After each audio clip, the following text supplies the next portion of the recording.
Prime minister صاحب نے آج پھر یہ بات کی ہے کہ ہم پوری کوششیں کر رہے ہیں، چائنا کا وزٹ بھی کیا نائب وزیر اعظم نے، لیکن آپ کیا سمجھتے ہیں کہ کیا رکاوٹ ہے؟ کچھ لوگ تو یہاں تک کہہ رہے تھے کہ جی شاید پاکستان کچھ گارنٹی چاہتا ہے ایران، اس کے لیے بھی پاکستان چائنا گیا ہے، بہت اسپیکولیشن ہوتی رہی۔ آپ کے خیال میں پاکستان کی ایفرٹس کا کوئی نتیجہ نکل سکے گا؟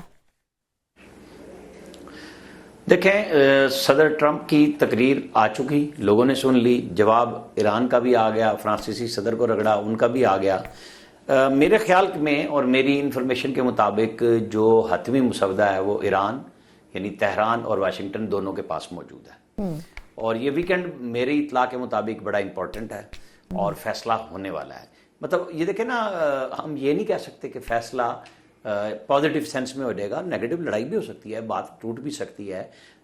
کتنی یوکرین کی جنگ پہ صدر ٹرمپ نے کوشش کی اور یہ بھی اوپنلی کر دیا کہ ٹھیک ہے، جو کام لے لیا ہے، جو جگہ لے لیا ہے اس نے، رشیا نے، اس کو چھوڑ دیں اور سیز فائر کر لے۔ وہ نہیں مانے نا، نہیں منا سکے۔ پھر ادھر ٹرمپ کے ساتھ سے یورپ ہاتھ سے نکل گیا، گلف نکل گیا، پھر سب کو کبھی دھمکی لگاتے ہیں، کبھی تھپکی لگاتے ہیں، کبھی پالتے پوستے ہیں کہ بھئی ٹھیک ہے پیار شیار کر کے کوئی داؤ لگائیں، لیکن لوگ اب ان کے داؤ میں نہیں آ رہے، یہ پھنس گئے ہیں۔ تو دھمکیاں ایران بھی لگا رہا ہے اور امریکہ بھی لگا رہا ہے، اسرائیل تو اپنا کام دکھا رہا ہے کہ اس کو تو چاہیے جنگ۔ پوری دنیا میں اگر کہیں مقبول جنگ ہے، بے شک بہت سارے لوگ کہتے ہوں گے کہ وہاں بڑا پینک ہے، بالکل نہیں، اسرائیل کے لوگ بڑے خوش ہیں۔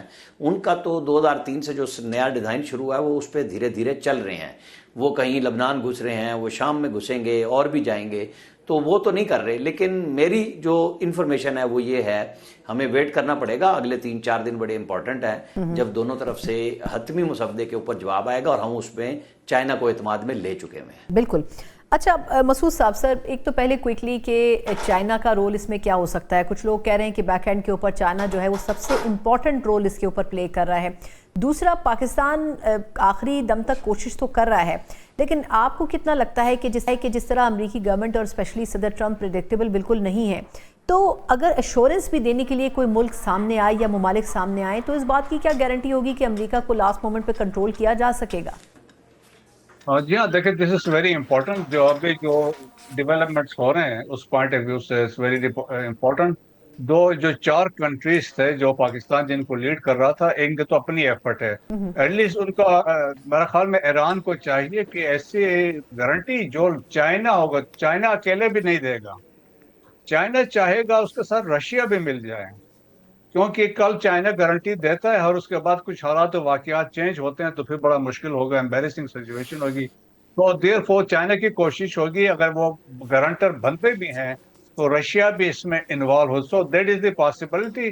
سو پاکستان نے تو آلریڈی وی ہے پرووائڈیڈ اے پلیٹ فارم جس میں ایک اب سمجھ لیں کہ سنسریٹی کے ساتھ ایک ان کو دیا ہے کہ آپس میں بیٹھ کے چیزیں سارٹ آؤٹ کر لیں، اور آج کے اسپیچ کے بعد میرے خیال میں نیکسٹ 2 to 3 weeks انہوں نے بات کی ہے، ڈیل کی بات کی ہے، لیکن with a very passing day situation بڑی ڈیولپ ہو رہی ہے۔ میرے خیال میں کہ جس طریقے سے اس کے امپلیکیشن ہوں گے، جس طریقے سے آج ہم نے تقریر سنی ہے، اگر یہ اس طرح نکل جاتے ہیں تو خطے کے لیے میرے خیال میں it will have serious consequences اگر چیزیں سیٹل نہیں ہوتی ہیں۔ ہم اس کو آگے ڈسکس کر سکتے ہیں لائکلی کیا سینیریو بن سکتا ہے۔